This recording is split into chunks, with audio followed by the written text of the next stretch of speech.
Welcome to the wacky realm of food frenzy. Prepare yourself for a world where growing stomachs and rumbling fists go hand in hand. Yes, you heard it right. It's a place where satisfying your hunger becomes a contact sport. But hold your appetite, my friend, because there's a twist. In this realm, a peculiar bunch of individuals takes pride in duking it out, not only to fill their bellies, but also to indulge in the sheer thrill of testing their pummeling prowess. They battle it out for the ultimate prize, half-priced food. Among those culinary combatants, there's a boy with a memory like a sieve, but fear not, for he embarks on a fresh start with the help of his trusty friends. Together, they're on a mission to dethrone the self-proclaimed dictators of the Bento Brawls world. It's a quest filled with humor, epic food fights, and perhaps even a few accidental seasoning mishaps. So buckle up, my famished friends, because this gastronomic adventure will leave you laughing, craving, and contemplating the true power of a well-landed punch in the pursuit of discounted snacks. The story starts with our main character, Sato, a regular high school boy. He wakes up on the supermarket floor, hurt and covered with blood, but he can't remember how he ended up there. As he tries to figure out what's happening, he sees a strange girl with white hair looking at him through a window nearby. This adds to the mystery of the situation. When Sato sees the white-haired girl, she whispers something to him, but he's so disoriented from blood loss that his brain goes on a temporary vacation to Hawaii. He misunderstands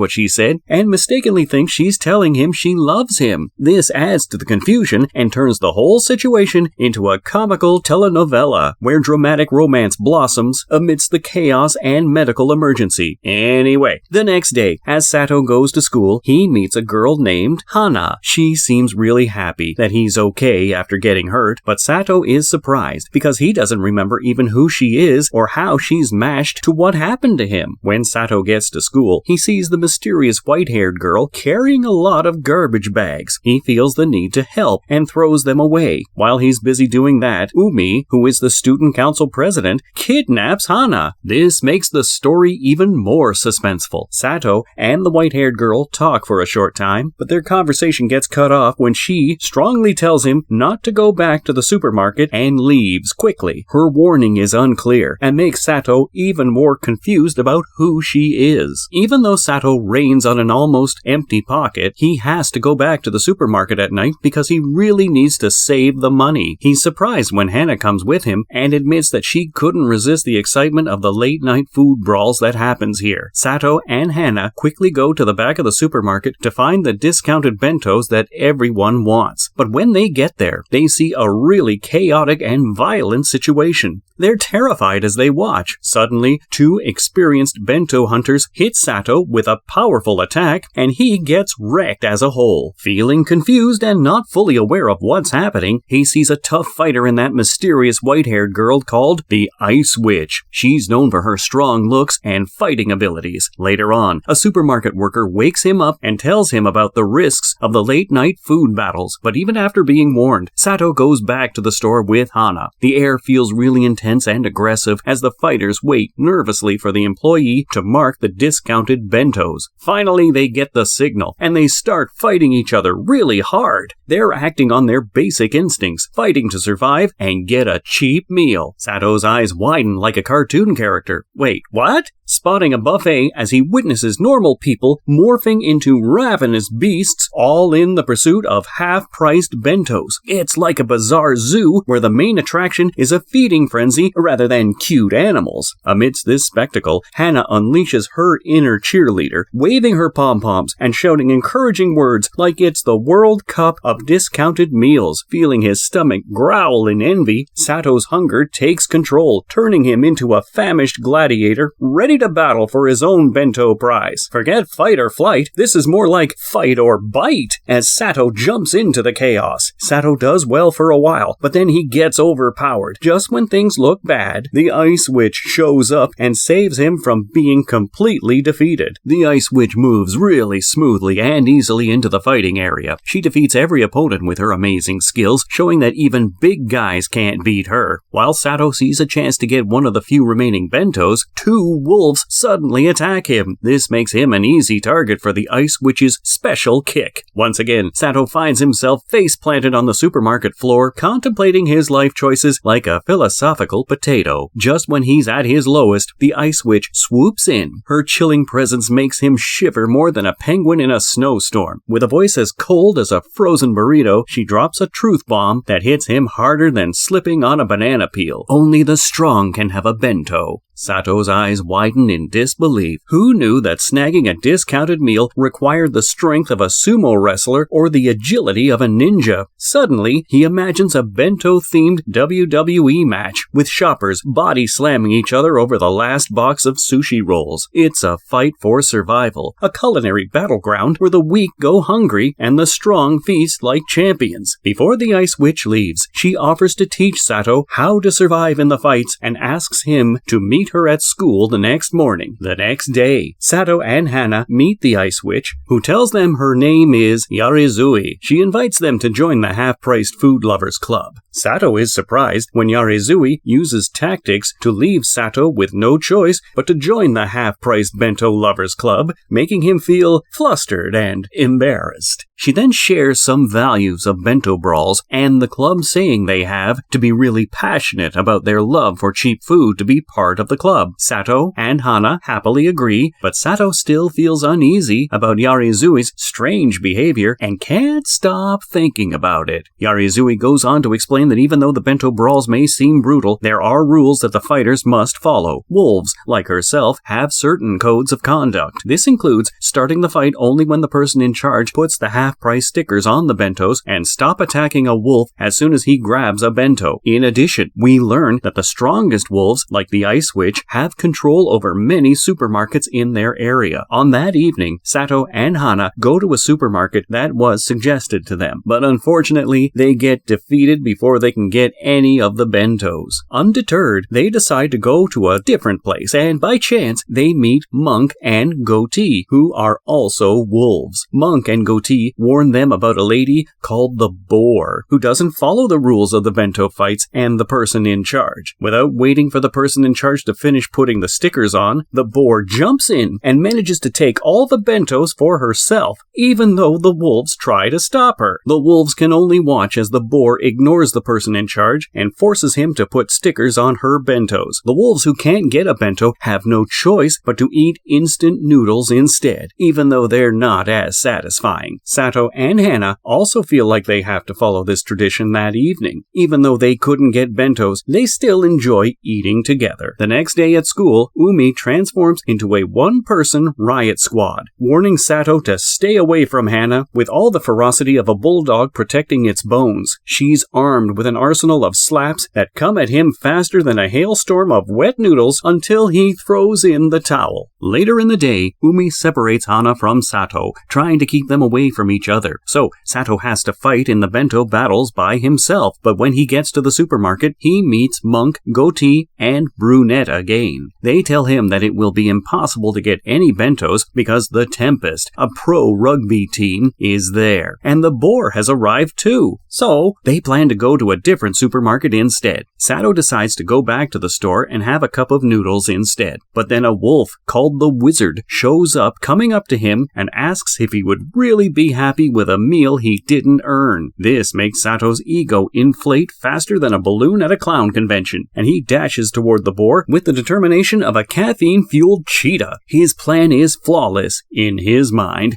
a masterpiece worthy of a Nobel Prize in bento-stopping strategies. But alas, reality is a cruel jester, and Sato finds himself kissing the ground with the grace of a newborn giraffe on roller skates. Just as he contemplates his life choices, the Wizard swoops in like a magical guardian angel, armed with more wits than a pack of clever raccoons. With a twinkle in his eye and a mischievous grin, the Wizard decides to play a game of boar bowling. He expertly harnesses the boar's brute strength against her, skillfully directing her on a collision course with the nearest obstacle. With Boar out of the way, the person in charge puts the stickers on, and the supermarket turns into a big fight with everybody everybody joining in. People they recognize from before join too, showing their wolf-like pride. Sato and the wizard fight against several other people in the brawl. At last, Sato understands what it really means to be a wolf as he defeats his new friends and gets his first bento. After the fight, Sato goes back to the club room and is surprised to see that Yarizui has been waiting for him there. Yarizui notices Sato's first bento, which has a special laurel wreath seal on it. She tells him that these bentos are very rare and difficult to get because they are personally chosen by the person in charge as his favorite. Because of this, every fighter wants to get one of those bentos, and they are highly desired. Yarizui opens a scrapbook, which has records of the club's many victories, and she asks Sato to put his laurel wreath sticker on one of the pages. While putting the sticker on the scrapbook, Sato sees the wizard's name written under one of the many stickers. This makes him realize that the wizard used to be a member of the half-priced food lovers club too. Sato and Yarizui feel thankful to the person in charge and all the other wolves by saying thanks for the food and enjoy their victory with the bento, savoring the taste of their hard-earned success. The next day, Sato and Hana come across the Kendo Club, also known as the Hounds. They watch from afar and hear the Hounds planning to take over the nearby supermarkets. That night, Sato and Hana accidentally meet Yamahara, who is part of the Hounds. Yamahara invites them to join their group, but they are unsure at first. However, Yamahara gives Sato one of their jackets, which has an unfortunate label on it. Even though they have their doubts, the Hounds offer to show Sato their strategies too tempting for him to refuse. Yamahara quickly runs towards the stacked bento boxes and signals the Hounds to make way for them by stopping other fighters. This makes it easy for Sato and Hana to grab a bento of their desires without any problems. The Hound's strategy gives them a nearly foolproof method to always get bentos every night. They enjoy their winnings together in the school gym, but Sato realizes that the food is not as tasty as he had expected. Feeling worried, Sato and Hana rush back to the club room to tell Yarizui about the Hounds and their questionable tactics. Yarizui says that the half-price bentos are like a culinary masterpiece and that one day Sato will understand the deliciousness of the food. Even though Sato wins many fights with the Hounds, he becomes more and more dissatisfied with the taste of the bentos. One day, Yarizui looks through the club's scrapbook and remembers her past victories, as well as the time she got the nickname Ice Witch. She tells the story of winning a bento fight during a snowstorm, which was a crucial moment when she truly understood the greatness of the half-priced food. Yarizui's words stir something inside Sato, and when night arrives, he and Hana go to the supermarket and join forces with the Hounds as they usually do. However, when it's time to get their free bento boxes, Sato unexpectedly separates from the Hounds and disrupts their organized group tactic. He takes a daring step by throwing Yamahara's jacket to the ground, refusing the invitation to join the Hounds. Sato firmly believes that one should earn their bento through fair means instead of using dishonest tactics to win. The Hounds and the other wolves are bewildered and uncertain about how to respond to Sato's rejection of their methods. Yamahara, enraged by Sato's refusal, challenges him to a one-on-one fight. However, Sato demonstrates his wolfish pride and easily defeats Yamahara. The Hounds and the other wolves become chaotic, and finally their teacher arrives, attempting to stop the fight by attacking Sato. But to everyone's surprise, Sato has already managed to grab a bento, proving his skills as a fighter. In the midst of the chaos, Hana seizes the chance to sneak past the brawlers and quickly grabs a bento for herself. Even though Sato has outsmarted and defeated him, the teacher finally admits that Sato is a true wolf, far beyond the reach of a mere hound like Yamahara. He commands Yamahara to give up on chasing Sato, acknowledging that Sato's skills in the bento brawl are unmatched by anyone in their group. Reluctantly, Yamahara agrees, realizing that it's better to accept defeat and live to fight another day rather than pursue an unattainable goal. Sato and Hana confidently walk back to the club room, displaying their victory over the Hounds with pride. Observing their demeanor, Yarizui understands that they have truly embraced the spirit of the club. As a result, she entrusts them with the keys to the club room, a symbol of their commitment and dedication to the club's cause. After some time has passed, Sato's cousin, Ayami, wakes him up and tries to attract his attention with her feminine charm. Sato, however, remains unaffected by her attention attempts and politely declines her advances. Ayami, known for her flirtatious and playful nature, continues to tease Sato with her seductive gestures, but he stays calm and composed. Despite rejecting Ayami's advances, Sato spends the day hanging out with her and playing video games in his room. However, Ayami's impressive gaming skills and charming personality distract him, causing her to ultimately win the match. The next day, Hana agrees to help Sato by getting him a spare girl's uniform because of Sato's promise to Ayami as a condition for losing in the video game. In the afternoon, when Sato arrives at the club room, he is shocked to find Ayami wearing Hana's uniform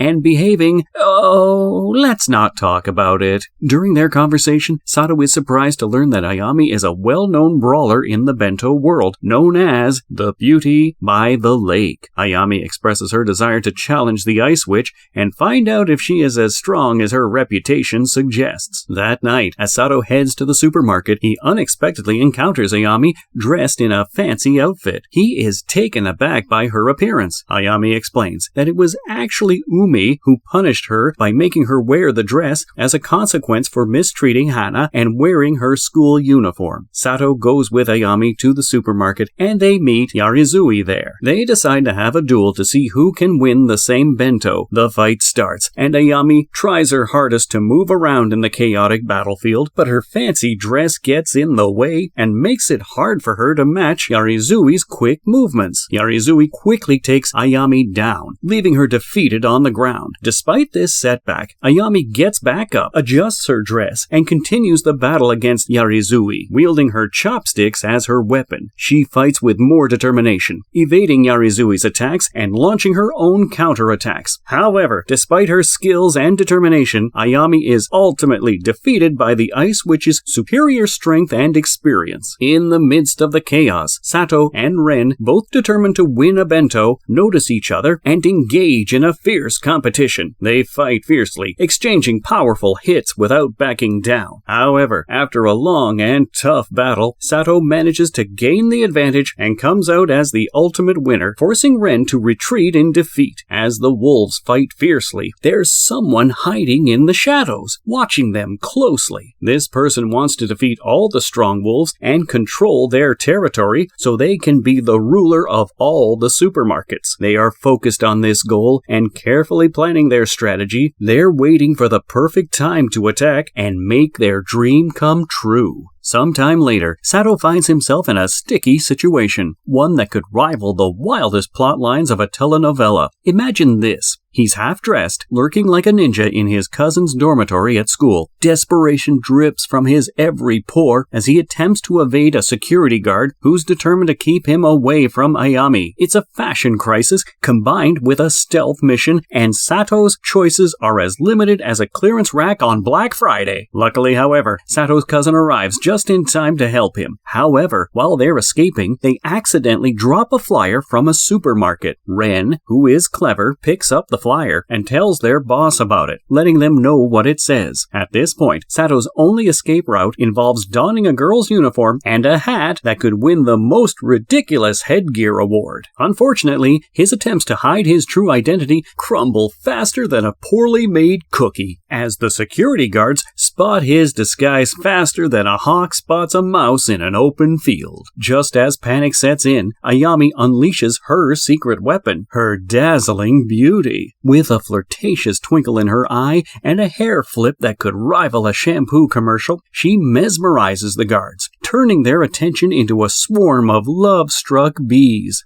Meanwhile, Sato seizes the opportunity to escape, sprinting through the aisles of the supermarket like a wind-up toy with a newfound sense of urgency. After what feels like a roller coaster ride of chaos, Sato finally arrives at the supermarket, still donning his peculiar attire. But to his surprise, Yarizui remains as unbothered as a Zen master on a meditation cushion. She coolly accepts his presence, as if encountering a fashion anomaly is just another day at the supermarket. On the flip side, Hana's enthusiasm bubbles over like a soda shaken too vigorously. Finding Sato's ensemble as intriguing as a mystery novel with a fashionable twist, she revels in the attention it attracts, savoring every curious glance like a squirrel hoarding acorns. However, poor Ren feels a cringe-inducing embarrassment creeping up on him, realizing that his once respected rival has become a living embodiment of a social decorum gone astray. Anyways, shortly after, Ayami joins them and warns the Ice Witch. Her voice stirs a sense of emergency that they are in the wrong place in someone else's territory. Yarizui, however, calmly clarifies that they are at the supermarket because Sato was eager to get a special bento that he saw advertised on a flyer specifically for that place. A new story opens up with a person who used to be a powerful competitor to Wizard in the past, known as the Monarch Butterfly, and the Wolf of the East is now retired, married, and works as the king of discounts at the Ralph store. Once the stickers are placed, the fight starts, and Sato, as usual, manages to hold his own. But when Sato finally confronts his cousin, Ayami, he finds himself at a disadvantage because she quickly grabs a bento before he can react. At the same time, Yarizui, who is known for being skilled in bento battles, successfully gets a highly desired bento just as expected. Suddenly, a group of fighters surround Sato, and it seems like a hopeless situation. The territory's boss, Monarch, suddenly makes a dramatic entrance and mercilessly attacks Sato without any remorse, leaving Ayami and Yarizui unable to help because they are already occupied with their own hard-earned bento and are also blocked by the Monarch's men. After Monarch delivers a powerful and decisive attack, he declares that Sato's blood marks the start of a full-scale war between the east and west sides of the supermarket. His words hang in the air, creating a sense of foreboding as the group realizes the seriousness of the situation and the rising tension between the rival territories. When Sato wakes up, he discovers that Matsuba, the king of discounts at the store, is taking care of him. He looks around, feeling bewildered and confused about how he ended up in Matsuba's presence. Shortly after that, Sato's worried friends arrive to check on him and make sure he isn't seriously hurt. They bring him fresh clothes to change into, understanding the importance of helping him feel normal again after the terrifying ordeal. As they gather around Sato, Ayami, who is actually the skilled fighter from the east, reveals the Monarch's evil plan to launch a synchronized attack and try to take over all the supermarkets in the west's territory. Upon hearing this, Matsuba, filled with regret and guilt, contemplates the possibility that her own actions might have played a part in causing this escalating conflict.